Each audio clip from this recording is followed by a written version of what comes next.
타이타닉 데이터셋 이용해서 분석하기 과정인데요.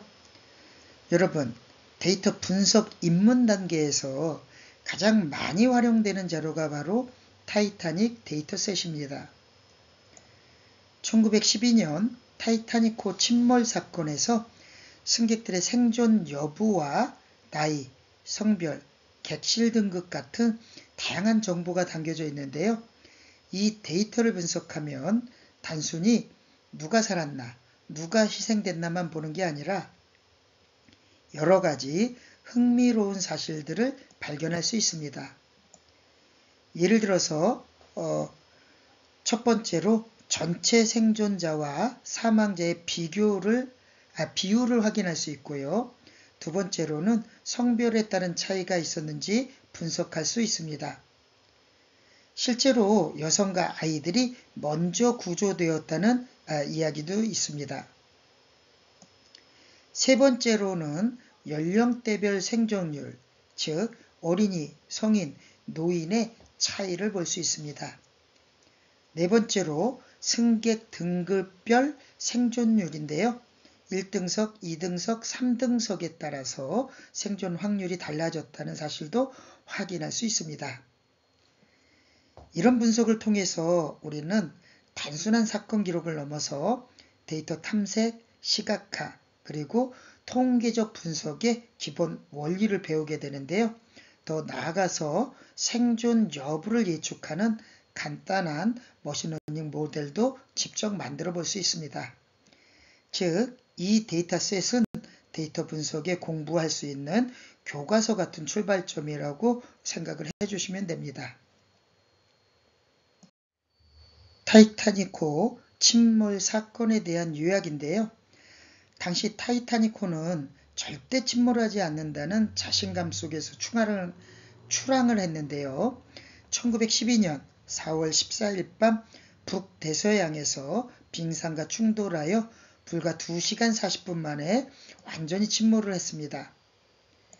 승객과 승무원을 포함해서 약 2224명이 타고 있었는데요. 구명보트는 절반 정도인 1178명밖에 수용할 수가 없었습니다. 그 결과 약 1500명이 목숨을 잃고 약 700명, 즉 생존율은 고작 32%에 불과했습니다. 이 사건은 단순한 해상사고가 아니라 안전규정의 허술함, 사회적 계층 간 불평등, 그리고 기술에 대한 과신이라는 여러 사회적 메시지를 담고 있는 역사적 사건입니다. 특히 여성과 어린이 먼저라는 원칙이 어느 정도 지켜졌는지, 그리고 높은 등급의 객실, 즉 1등석이 실제로 생존율을 더 높였는지 등 흥미로운 분석 포인트들이 있습니다. 이처럼 데이터를 분석하면 단순한 수치 이상의 의미를 발견할 수 있고요. 역사를 이용하는 데 큰 도움을 주게 됩니다. 시본에서 타이타닉 데이터셋을 불러오고 확인하는 과정인데요. 앞에서 타이타닉 사건을 역사적으로 살펴봤다면 이제는 데이터를 직접 불러와서 확인을 해보겠습니다. 우리가 사용할 도구는 시본이라는 파이썬 라이브러리인데요. 시본에는 타이타닉 데이터셋이 기본으로 내장되어 있어서 아주 쉽게 불러올 수가 있습니다. 오른쪽 예제 코드처럼 넘파이와 판다스는 데이터를 다룰 수 있게 해주는 기본 도구이고요. 매플릭과 시본은 데이터를 시각화하는 데 필요한 도구입니다.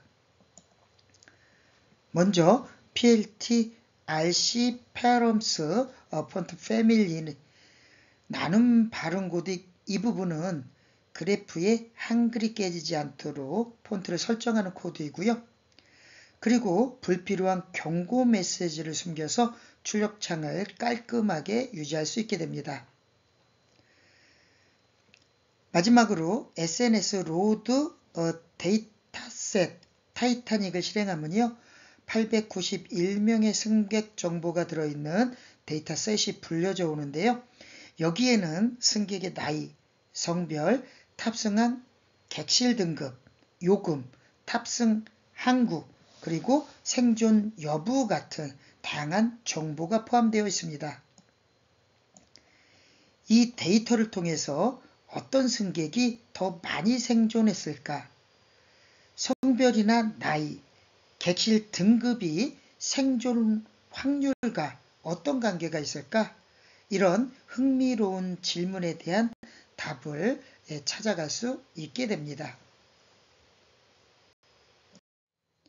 결과로 나온 타이타닉 데이터셋을 확인해 보는 시간인데요. 여기 보시는 표에서 각 행은 한 명의 승객을 나타내는데요. 화면을 보시면 왼쪽 맨 끝에 0, 1, 2, 3, 4 요 숫자가 한 사람씩을 나타내는 겁니다. 첫 번째 행을 보면 survived가 0이니까 사망을 의미하고요. P클래스는 3등석, 삭스는 남성, age는 22살, CBPS와 파츠가 각각 1과 0이므로 형제자매 한 명과 함께 탔다는 걸 알 수 있습니다. 이렇게 지금 나열된 것은 열을 나타내고요. 한 사람의 속성을 표현하게 되는 겁니다. 페어는 티켓 요금이고요.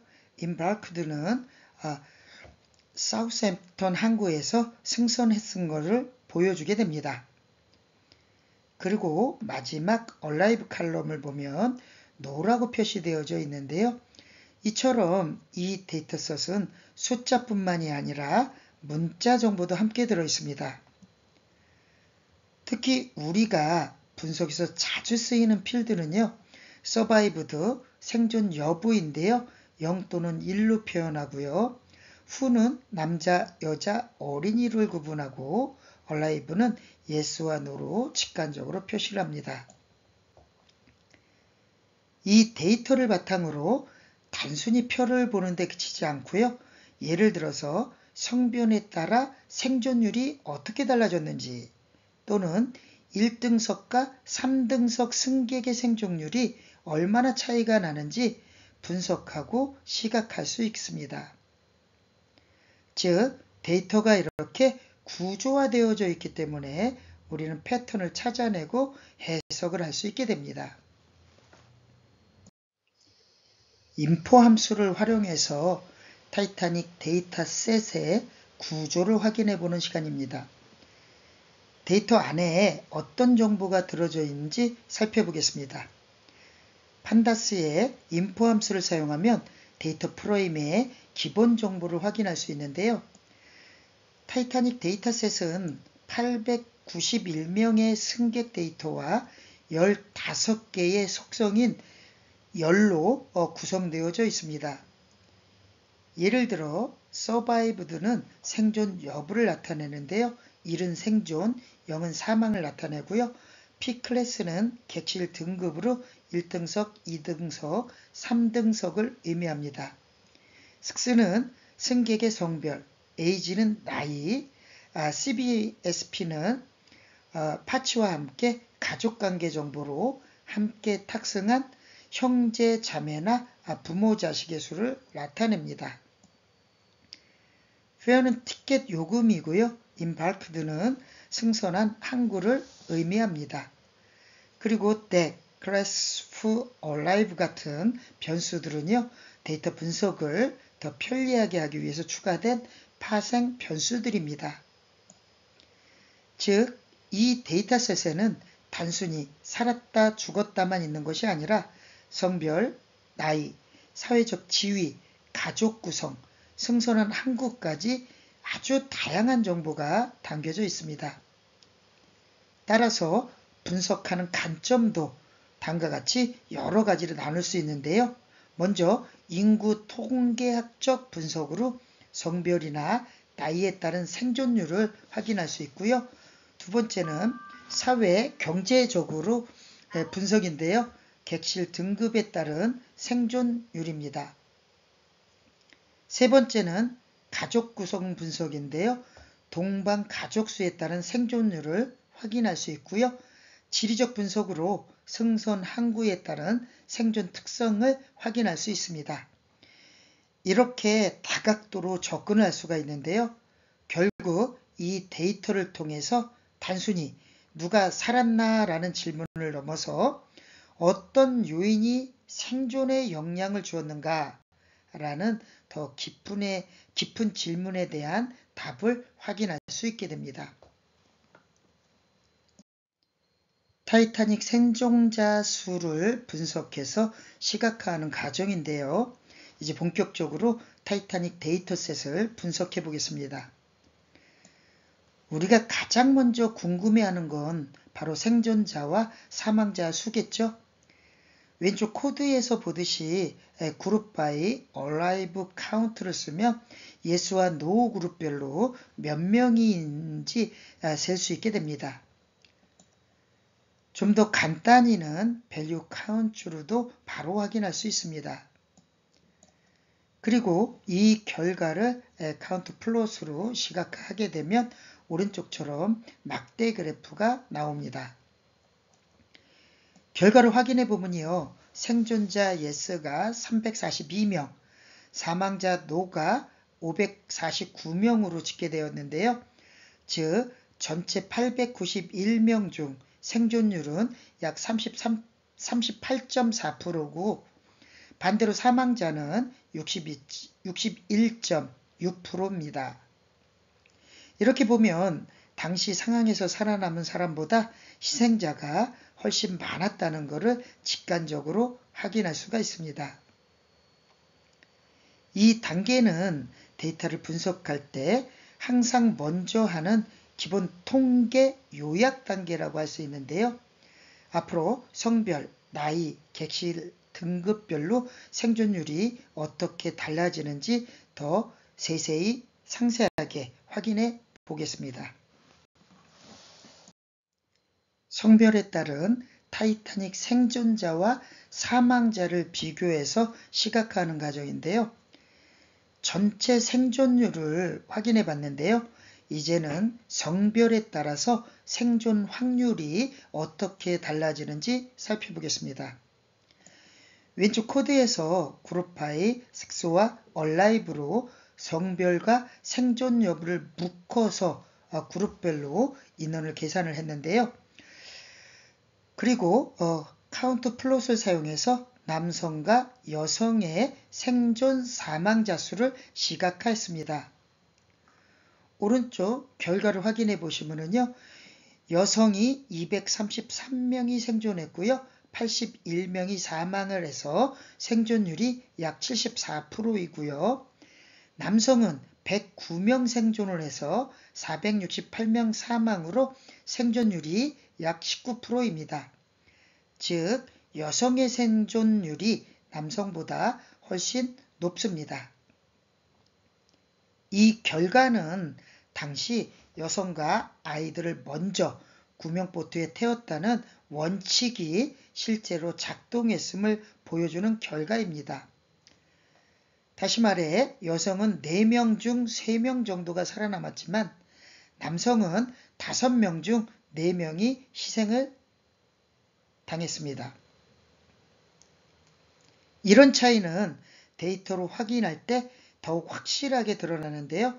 역사적으로도 사회적 규범과 배려가 실제 행동에 영향을 주었다는 걸 보여주는 흥미로운 결과라고 할 수 있습니다.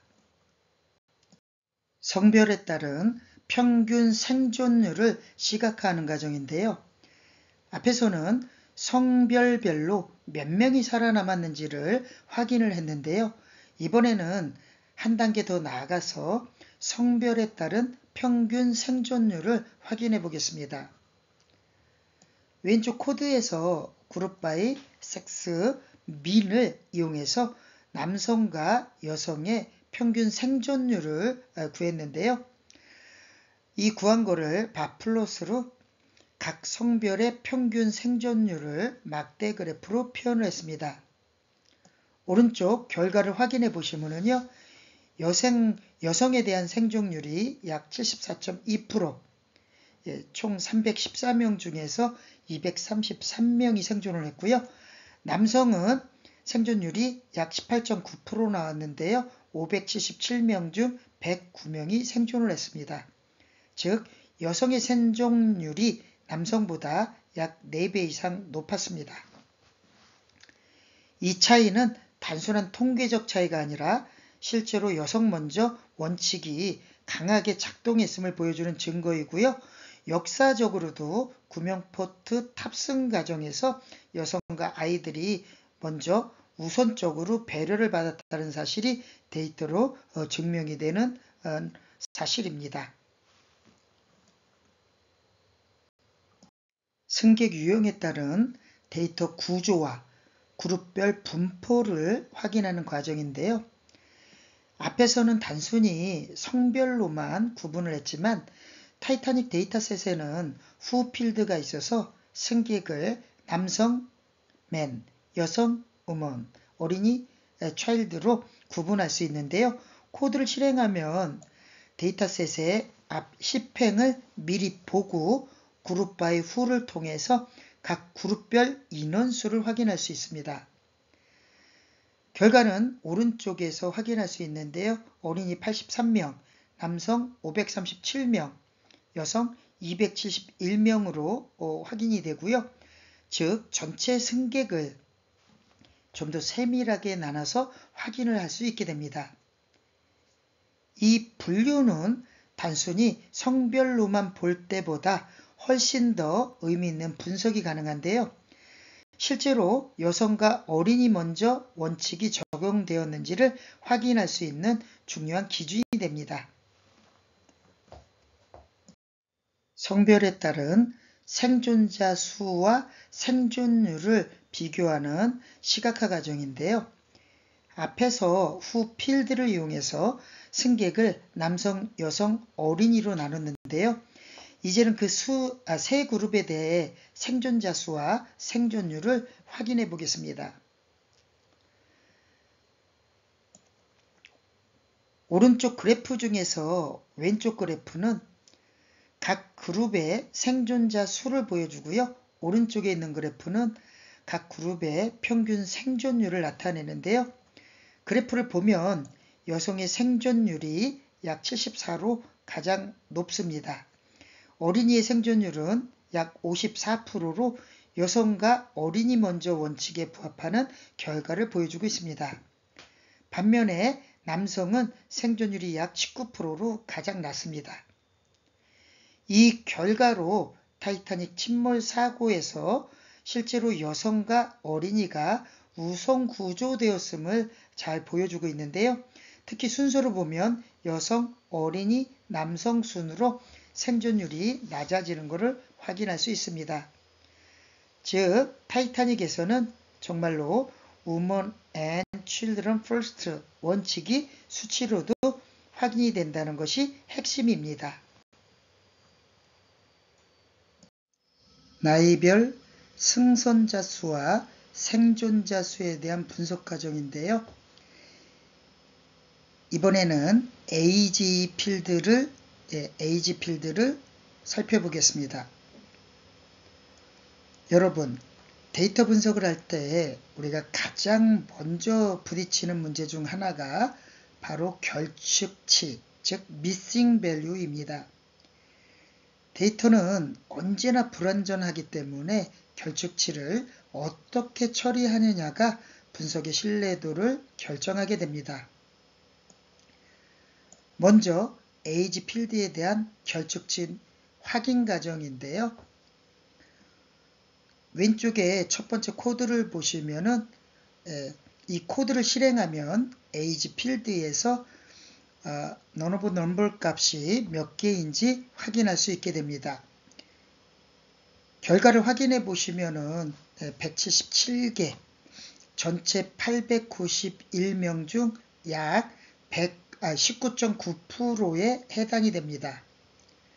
즉 승객 5명 중 1명꼴로 나이 정보가 비어 있다는 뜻입니다.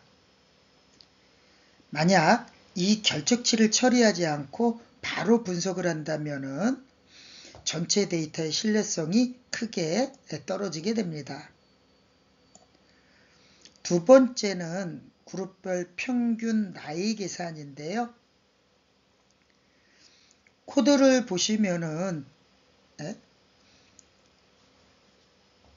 그룹을 나누고 평균 나이를 계산하는 코드입니다. 결과를 확인해 보면요. 어린이는 약 6세로 나오고 남성은 약 33세, 여성은 약 32세로 나오는데요. 여기서 중요한 포인트는 무작정 전체 평균으로 채우는 것보다 그룹별 특성을 반영하는 것이 훨씬 더 타당하다는 점입니다. 예를 들어서 결축치를 30세로 통일을 해버리면요. 어린이 승객의 특성이 완전히 사라져버리겠죠.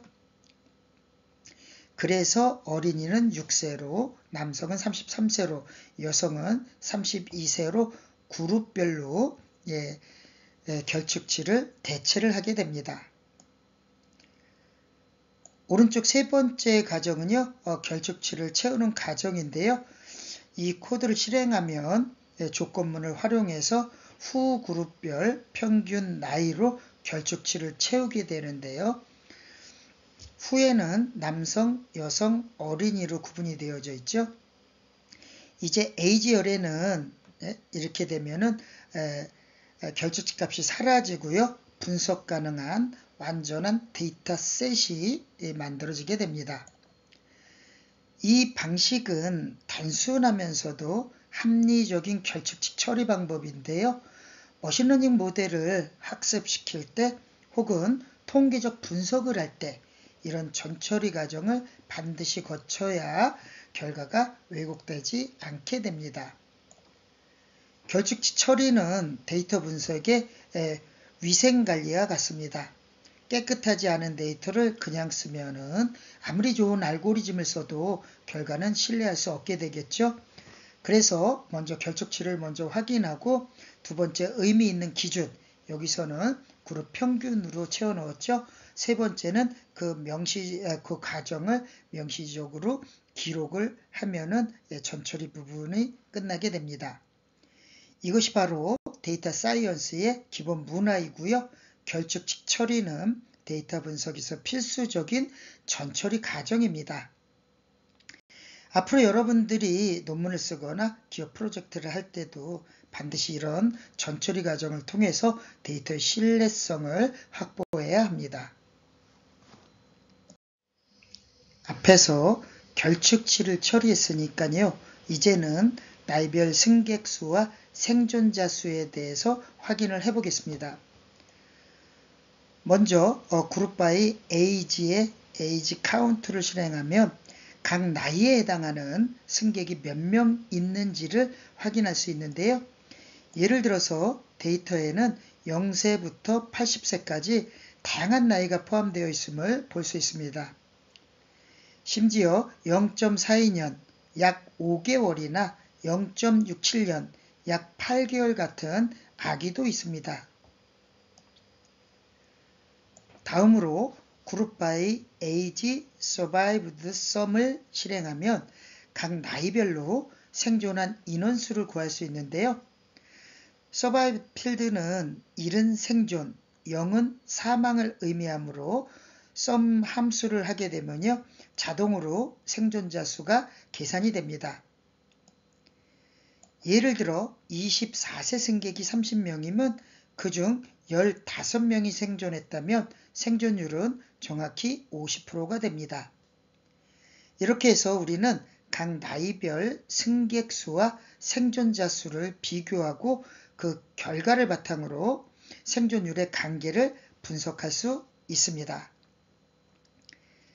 나이 데이터에는 아주 어린아이부터 노인까지 다양한 범위가 존재하는데요.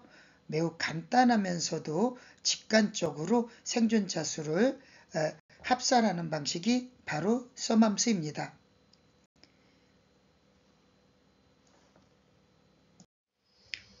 이제 분석된 내용을 가지고 나이별 승객 수와 생존자 수를 그래프로 시각화해 보겠습니다.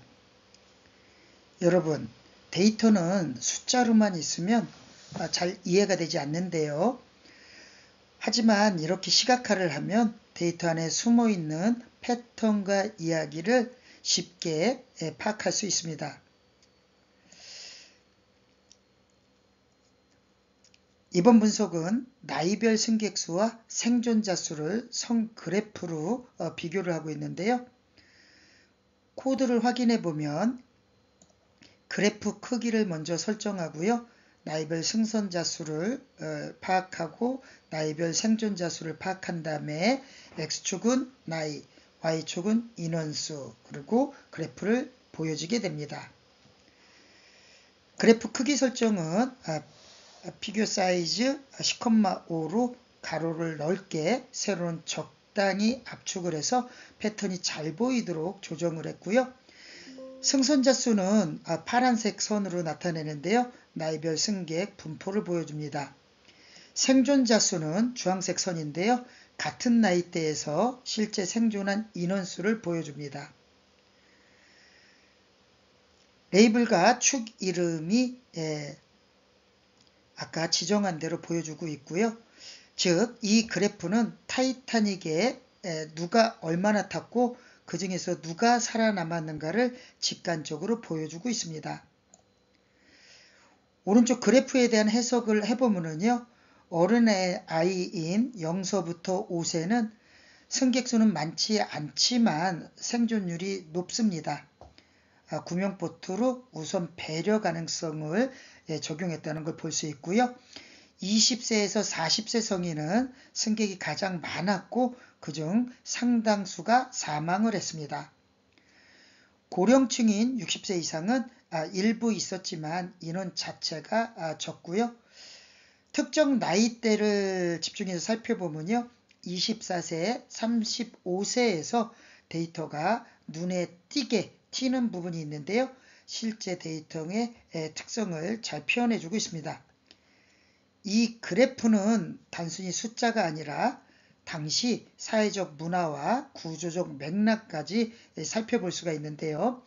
예를 들어 어린이는 보호되었지만 성인 남성은 탈출 우선 순위에서 밀려났다는 사실을 살펴볼 수 있고요. 데이터의 문화적 의미를 살펴보면 데이터 분석은 단순히 기계적으로 코드를 돌리는 게 아니고 이렇게 시각학을 통해서 패턴을 읽어내고 그 안에서 역사적, 사회적 스토리를 찾아내는 것이 진짜 데이터 사이언스입니다. 여기서 숫자는 그래프로 변경을 하고요. 그래프에서는 패턴을 확인하고 패턴에서 사회적 의미를 확인할 수 있게 됩니다. 이런 과정을 거치면요, 데이터는 단순한 기록이 아니라 이야기를 담은 스토리를 확인할 수 있게 됩니다.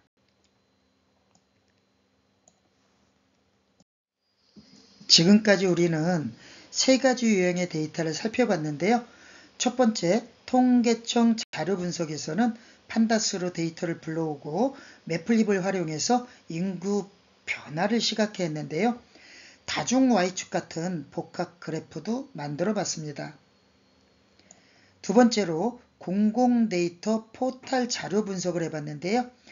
특정 지역 데이터를 필터링해서 연령대별 인구 분포를 비교하며 사용자 입력에 따라서 동적으로 결과가 변하는 분석도 경험을 해봤습니다. 세 번째로 타이타닉 데이터셋 분석에서는요. 시본으로 성별, 연령별 생존율을 확인하고 결집값 처리 방법과 다양한 그래프를 활용할 수 있는 방법을 배웠습니다. 이 과정을 통해서 여러분은 판다스로 데이터를 불러와서 조작하는 방법, 그리고 매플립과 시본으로 데이터를 시각하는 방법에 대해서 살펴봤습니다. 이 능력은 단순히 이번 수업 시간에서 끝나는 것이 아니라 앞으로 AI 프로그래밍이나 머신러닝 모델 개발과 평가에서도 꼭 필요한 기초 과정입니다.